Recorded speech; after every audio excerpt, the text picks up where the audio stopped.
wabarakatuh. Alhamdulillah rabbil alamin wassalatu wassalamu ala asyrafil anbiya'i wal mursalin sayyidina Muhammad wa ala alihi washabbihi ajma'in.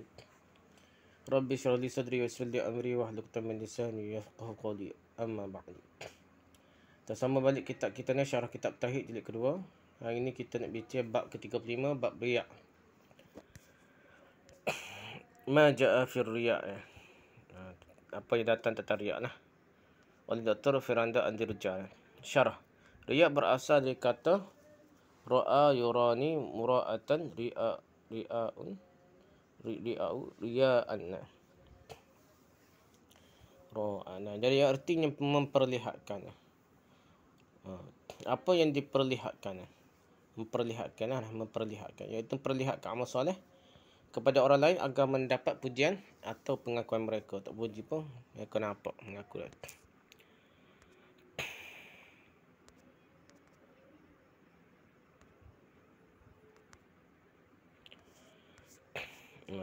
Merujuk Maqayis Lughah Ibn Faris jilid 2 muka surat 473 dah.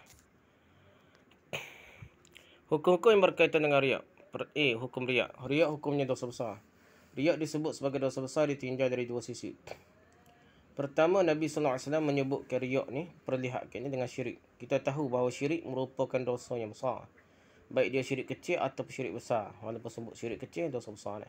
Maka semua yang dinamakan dengan syirik atau kekufuran adalah dosa besar. Walaupun kufur, ada kufur nikmat kau, kalau dia sebut Nabi sebut kufur tu besar lah, dosa besar juga. Yang kedua, hadis-hadis yang mengancam orang yang riya' dengan neraka. Di antara hadis tersebut adalah hadis dari Abu Hurairah radhiyallahu anhu bahawa Rasulullah SAW bersabda, "Inna awwalan nas yuqda yawmal qiyamah 'alaihi rajulun ustushhida fa utiya bihi fa'arafahu bi ni'amahu fa'arafaha. Qala fama 'amilta fiha?" Qala qataltu fika hatta istushhidtu. Qala kadzabta walakinnaka qatalta li an yuqala jari'un. Faqad qila thumma umira bihi fasuhiba ala wajhihi hatta ulqiya fin nar. Warajulun ta'allama al-'ilma wa 'allamahu wa qara'a al-Qur'an. فأوتي به فعرفه نعمه فعرفها. قال فما عملت فيها؟ قال تعلمت العلم وعلمته وقرأت فيك القرآن. قال كذبت ولكنك تعلمت العلم ليقال عالم وقرأت القرآن ليقال هو قارئ. فقد قيل ثم أمر به فسحب على وجهه حتى ألقي في النار. ورجل وسع الله عليه وعطاه من أصناف المال كله فأتي به فعرفه نعمه فعرفها. قال فما عملت فيها؟ قال ما تركت من سبيل تحب أن ينفق فيها إلا أنفقت فيها لك. قال كذبت ولكنك فعلت ليقال هو جواد. فقد قيل ثم أمر به فسحب على وجهه ثم ألقي في النار. Sesungguhnya manusia yang pertama kali dihitunglah amalan dia pada hari kiamat ialah seseorang yang mati syahid. Lalu diingatkanlah kepadanya kenikmatannya hingga ia mengetahuinya dengan jelas. Lantas Allah bertanya, apa yang telah kamu lakukan dengan nikmat tersebut? Banyak nikmat Allah beri dia lah. Orang tersebut menjawab, saya berjuang dan berperang demi engkau ya Allah sehingga saya mati syahid. Allah berfirman, kamu berdusta, sebenarnya kamu berperang bukan kerana untukku, melainkan agar kamu disebut sebagai orang yang berani dan kamu telah menyandang gelar tersebut. Kemudian diperintah kepadanya supaya diseret di atas wajahnya, kemudian dilemparkan ke dalam neraka.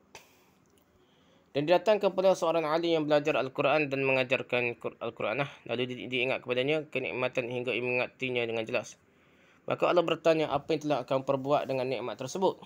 Orang tersebut menjawab, saya telah belajar ilmu dan mengajarkannya. Saya juga membaca Al-Quran demi engkau. Allah berfirman, kamu berdusta.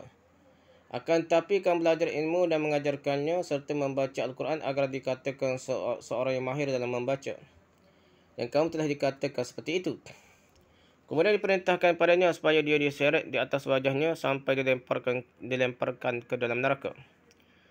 Dan seorang lelaki yang diberikan luasan rezeki oleh Allah dengan semua jenis rezeki. Kaya lah dah. Lalu diingatkan padanya kenikmatan tersebut hingga ia mengingatinya dengan jelas. Allah bertanya apa yang telah kamu perbuat dengan nikmat tersebut. Orang tersebut menjawab, saya tidak meninggalkan jalan apa pun yang engkau sukai, melainkan saya infakkan harta benda tersebut di jalan tersebut. Allah SWT firman, kamu berdusta, akan tapi kamu lakukan hal itu supaya kamu dikatakan seorang yang dermawan. Dan kamu telah dikatakan seperti itu. Kemudian diperintah kepadanya supaya dia diseret di atas wajahnya hingga dilemparkan ke dalam neraka. Hadis riwayat Muslim nombor 1905. Ini dalil bahasanya ketiga jenis orang yang disebutkan oleh Nabi SAW adalah orang yang riak, memperlihatkan amalannya dengan amalan-amalan mereka. Akan tetapi kenyataannya amalan tersebut menjerumuskan mereka ke dalam neraka Jahannam pula. Buat amal baik tapi masuk neraka sebab amal yang riak. Oleh kerana itulah hal ini menunjukkan bahawa riak adalah dosa besar. Tak akan kita sebutkan pula yang Nabi SAW mengkhawatir akan menimpa umatnya adalah syirik kecil yang diantaranya adalah riak. Jadi amalan yang terkontaminasi dengan riak, yang terjahanam, berosok dengan riak. Untuk mengetahui hukum berkaitan dengan amalan yang rosak dengan riak, maka kita boleh membahaginya dengan 3 bentuk. Pertama, riak daripada sejak awal lagi, sejak mula-mula lagi. Ada orang yang sejak awal sebelum beramal sudah meniatkan untuk riak. Di antaranya mungkin orang berangkat ke masjid kerana ingin riak, ingin jadi imam kerana riak dan lain-lainnya. Orang riak sejak awal lagi, maka tidak ada ikhtilaf di kalangan para ulama bahawa amalan tersebut tertolak dan tidak ada pahala yang didapatkannya sama sekali. Bahkan orang tersebut mendapatkan dosa pula. Ibn Qayyim berpendapat bahawa orang yang seperti ini mestilah mengulangi ibadahnya semula. Beliau berkata, As-sani aksa hadha, wahuwa an yakuna al-ba'is al-awwalu li ghairillah, thumma ya'ridu lahu qalban niyyati lillah.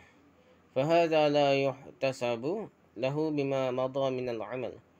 ويحتسب له من حين قلب نيته ثم إن كانت العبادة لا يصح آخرها إلا بصحة أولها وجبت العيادة كالصلاة وإلا لم تجب كمن أحرم لغير الله ثم قلب نيته لله عند الوقوف والطواف. Kedua, lawan dari yang pertama iaitu jika motivasi amalnya awalnya, semangat awal dia tu untuk beramal adalah untuk selain Allah. Kemudian ia terfikirkan untuk merubah niatnya menjadi kerana Allah, maka amal yang sudah berlalu yang diberi riak tidak dianggap yang sudah berlalu. Namun setelah ia rubah niatnya dianggap.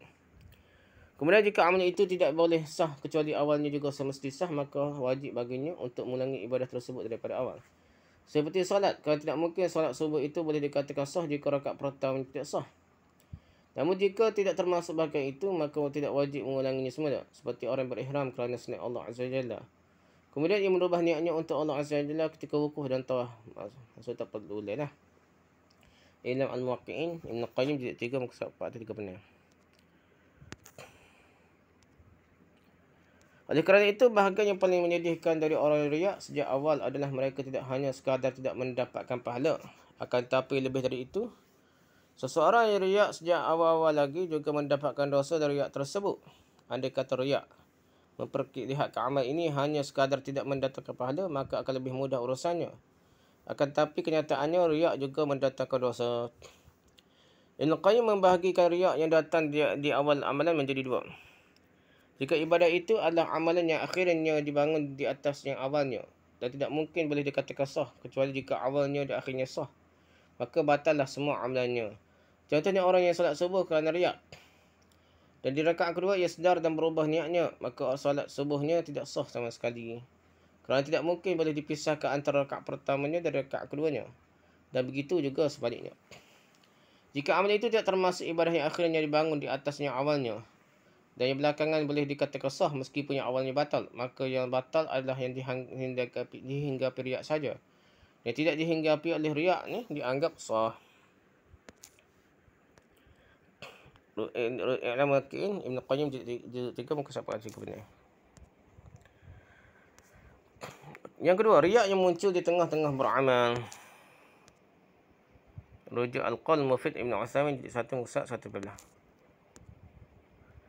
Orang yang beramal kemudian di tengah-tengah amalannya muncul sifat riak, maka ada 2 kemungkinan. Kemungkinan pertama adalah riak tersebut berhasil diusirnya, dihalaunya, dan kemungkinan kedua adalah dia menikmati riak tersebut hingga selesai beramal.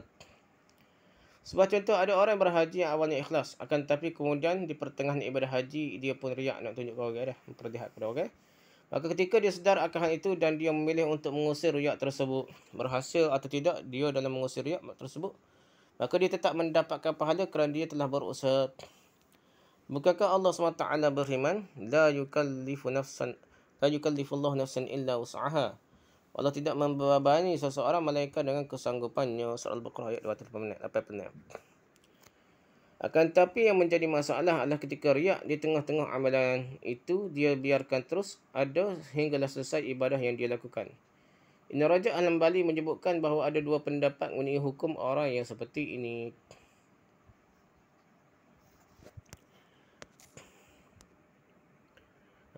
Lihat Jami'ul Ulum wal Hikam Ibn Rajab jilid 1 muka 82 hingga 83. Pendapat pertama dipilih oleh Imam Ahmad dan Ibn Jarir At-Tabari yang dinukil oleh Hasan Basri rahimahullah bahawasanya orang membiarkan riak terus-menerus ada hinggalah ibadah itu tersebut selesai, tetap mendapatkan pahala kerana menjadi patokan adalah niat awal seorang dalam ibadahnya. Ini pendapat pertama. Pendapat kedua pula menyebutkan bahawa hukumnya tergantung jenis amal tersebut. Jika amal tersebut merupakan satu kesatuan, maka riak yang muncul di tengah-tengahnya akan menyebabkan ibadah tersebut batal dan tidak berpahala. Contohnya dalam hal ini adalah solat. Jika riak muncul di dalam rakaat ketiga atau kemudian dia biarkan riak hingga ibadahnya selesai, maka tetap sahaja seluruh pahala solatnya gugur. Akan tetapi jika amal tersebut bukanlah satu kesatuan, maka hanya amal yang tercampur riak sahaja yang gugur pahalanya. Contoh dalam hal ini adalah sedekah. Jika seorang awalnya bersedekah RM500,000 ikhlas, kemudian bersedekah lagi RM1 juta dengan riak, maka amal yang tertolak adalah sedekah yang RM1 juta saja. Adapun sedekah awal yang jumlahnya RM500,000 tetap berpahala kerana belum tercemar dengan riak. Wallahu a'lam tentang pendapat mana yang lebih kuat tentang menikmati riak atau membiarkan riak hingga ibadah selesai. Akan tetapi kita berharap bahawa pendapat pertama yang lebih kuat, kerana hal itu lebih mudah bagi kita. Namun yang lebih utama adalah seorang mestilah selalu berusaha menghindarkan dirinya dari riak dan melawan jika riak tersebut muncul di tengah-tengah ibadah. Yang ketiga, riak yang muncul setelah beramal, yakni sum'ah. Nak orang tengok dah. Tak tengok lagi. Oh ya pula kau dah. Terkadang ada orang yang riak muncul dalam dirinya setelah dia beramal. Sudah semacam bel. No. Ataupun riak esok. Malit. Pada dasarnya seorang itu tahu bahawa dirinya sedang ujub dan riak ataupun tidak. Tetapi kerana hawa nafsu yang menguasai dirinya, sehingga akhirnya membuatkan dia menceritakan perihal amalannya kepada orang lain, hingga akhirnya menjadilah ia riak. Oleh kerana itu Ibn Taymiyah rahimahullah menyebutkan rasa ingin diakui dengan disebutan syahwat yang tersembunyi. Kemudian banyak orang yang tidak boleh menahan syahwat tersebut, sehingga akhirnya dia pun menceritakan amalannya kepada orang lain. Nak beri pengajaran kau nak cerita ke orang lain. Sebenarnya orang yang kemudian menceritakan amalannya kerana riak setelah amalan tersebut selesai bukanlah riak secara bahasa, melainkan sum'ah, memperdengarkan. Jadi tak panggil riak atau panggil sum'ah. Akan tetapi riak dan sum'ah hukumnya sama sahaja, iaitu memperlihatkan atau memperdengarkan kepada orang lain sesuatu amalan agar diakui atau dipuji oleh orang lain. Contoh, ada seorang yang sudah selesai membangun masjid dan dia ikhlas tak kala itu. Akan tetapi di kemudian hari dia bertemu dengan kawan-kawannya dan mulailah menceritakan perihal amalannya dalam membangunkan masjid tersebut dengan niat riak ataupun sum'ah. Lantas bagaimana hukum amalannya seperti ini? Para ulama khilaf tentang bagaimanakah hukumnya dan setidaknya terbahagi menjadi dua pendapat. Pendapat pertama menyebutkan bahawa amalannya tetap berpahala. Ini pendapat pertama. Lihat Fatwa Arkan Islam Ibn Utsaimin jilid 1 muka 156. Akan tapi sum'ah, memperdengar amalan ini yang dia lakukan di kemudian hari itulah yang menyebabkan berdosa, kerana sum'ah yang dilakukan merupakan amalan yang tersendiri yang terpisah dengan amalan sebelumnya. Ini pendapat pertama. Pendapat kedua menyebutkan bahawa amalan yang pernah dia lakukan tetaplah gugur kerana sum'ah yang dilakukan di kemudian hari itu yang menggugurkan amalannya. Ibn Qayyim rahimahullah dalam Al-Wabilus Sayyib condong kepada pendapat yang kedua. Ibn Qayyim berkata, وَقَدْ جَاءَ فِي أَثَرِ مَعْرُوفٍ إِنَّ الْعَبْدَ لِيَعْمَلَ الْعَمَلَ سرا لا يطلع عليه أحد إلا الله تعالى فليتحدث به فينتقل من ديوان السر إلى ديوان العلانية ثم يصير في ذلك الدوين على حسب العلانية فإن تحدث به لسمعة وطلب الجاه والمنزلة عند غير الله تعالى أبطله كما لو فعله لذلك. Telah datang dalam asar riwayat yang ma'ruf bahwasanya seorang hamba sungguh mengamalkan suatu amalan, yakni amalan soleh, secara sembunyi-sembunyi, tidak seorang pun yang mengetahuinya kecuali Allah. Lalu ia pun menceritakannya kepada orang lain, maka berpindahlah catatan amalnya dari catatan amal yang sembunyi-sembunyi ke catatan amal terang-terangan. Kemudian terus demikian berdasarkan sikap terang-terangannya. Maka jika ia menceritakan amalnya tersebut lagi namun untuk sum'ah dan mengharapkan penghormatan dan kedudukan dari selain Allah, maka hal itulah membatalkan amalannya. Sebagaimana jika ia sejak awal melakukannya kerana sum'ah. Al-Wabilus Sayyib Rafi' Al-Kalim At-Tayyib halaman 22. Lantas bagaimana jika ia menyesal bertaubat dari sikapnya menceritakan amalnya kerana sum'ah? Ibnu Qayyim rahimahullah berkata, فَإِنْ قِيلَ فَإِذَا تَابَ هَذَا هَلْ يَعُودُ إِلَيْهِ ثَوَابُ الْعَمَلِ فإما أن عمله لله تعالى خالصا ثم عرض له عجب ورياء أو تحدث به ثم تاب من ذلك وندم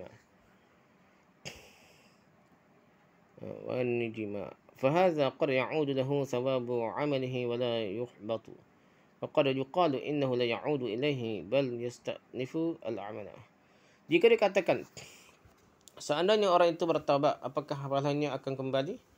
Dan jika ia mengamalkannya ikhlas kerana Allah, kemudian menghampirinya rasa ujub dan riak, dan dia menceritakannya kepada orang lain dengan tujuan agar terpuji, sebagaimana yang beliau sebutkan sebelum-sebelumnya.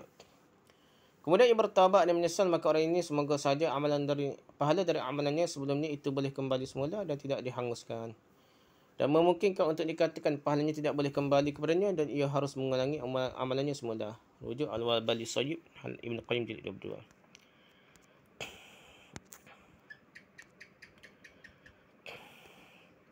Beliau menyatakan, Ibn Qayyim betapa banyak amal boleh gugur meskipun bukanlah kerana kekufuran, akan tapi kerana dosa. Contohnya adalah sebagaimana firman Allah SWT,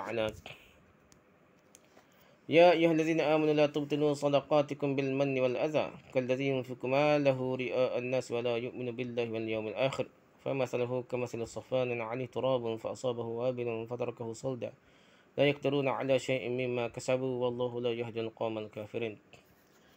Wahai orang beriman, janganlah kamu merosakkan sedekahmu dengan menyebut-nyebutnya dan menyakiti perasaan penerima.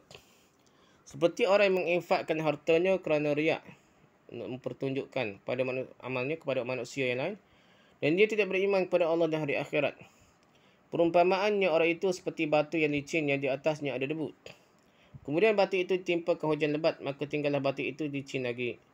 Mereka tidak memperolehi sesuatu apapun dari apa yang telah mereka kerjakan, dan Allah tidak memberi petunjuk kepada orang-orang kafir. Surah Al-Baqarah ayat 264. Artinya seorang yang bersedekah kepada orang lain, kemudian menceritakan amalan tersebut sehingga menyakiti orang yang diberi sedekah, maka sebab-sebab seperti ini boleh menggugurkan pahala sedekahnya kerana menyakiti orang lain, meskipun orang tersebut sebelumnya ikhlas beramal. Akan tapi kemudian dia melakukan suatu perbuatan yang akhirnya membatalkan amalannya tersebut. Oleh kerana itu, ini merupakan dalil bahawasanya dosa boleh membatalkan suatu amalan yang berkaitan dengan dosa tersebut. Contoh yang lain juga seperti firman Allah SWT, Ya ayyuhallazina amanu la tarfa'u aswatakum fawqa sautin nabi wa la tajharu lahu bil qawli ka jahri ba'dikum li ba'din an tahbata a'malukum wa antum la tash'urun. Wahai orang beriman, janganlah kamu meninggikan suaramu melebihi suara Nabi, dan janganlah kamu berkata kepadanya dengan suara yang keras, sebagaimana kerasnya suara sebahagian kamu terhadap yang lain. Nanti pahala segala amalmu boleh terhapus sedangkan kamu tidak menyedarinya. Surah Al-Hujurat ayat kedua. Ayat ini menjelaskan bahawa mengangkat suara di hadapan Rasulullah SAW boleh menggugurkan amalan seseorang. Mengangkat suara di hadapan Nabi SAW bukanlah perkara kekufuran. melainkan dia merupakan sebuah dosa yang ternyata boleh menggugurkan amalan seseorang sebelumnya. Demikian juga contohlah hadis Nabi SAW, man taraka salatul asri faqad habita amaluh. Barang siapa meninggalkan salat asar, maka sungguh telah gugurlah amalannya. Hadis riwayat Bukhari nombor 563. Sebagai ulama menjelaskan bahawa semua amalan seseorang dalam suatu hari boleh gugur seluruhnya kerana meninggalkan salat asar. Demikian pula dalam sebuah riwayat di mana Aisyah radhiyallahu anha dikhabarkan tentang jual beli inah yang dilakukan oleh seorang sahabat, maka dia mengatakan bi sama ishtaraiti wa bi sama ishtara ablaghi zaidan annahu qad abtala jihadahu ma'a Rasulullah sallallahu alaihi wasallam in lam yatub. Sungguhnya tidak bagus cara engkau berjalan dan cara engkau membeli. Katakanlah pada Zaid bahawa ia telah membatalkan pahala jihadnya bersama Rasulullah kecuali kalau ia bertaubat.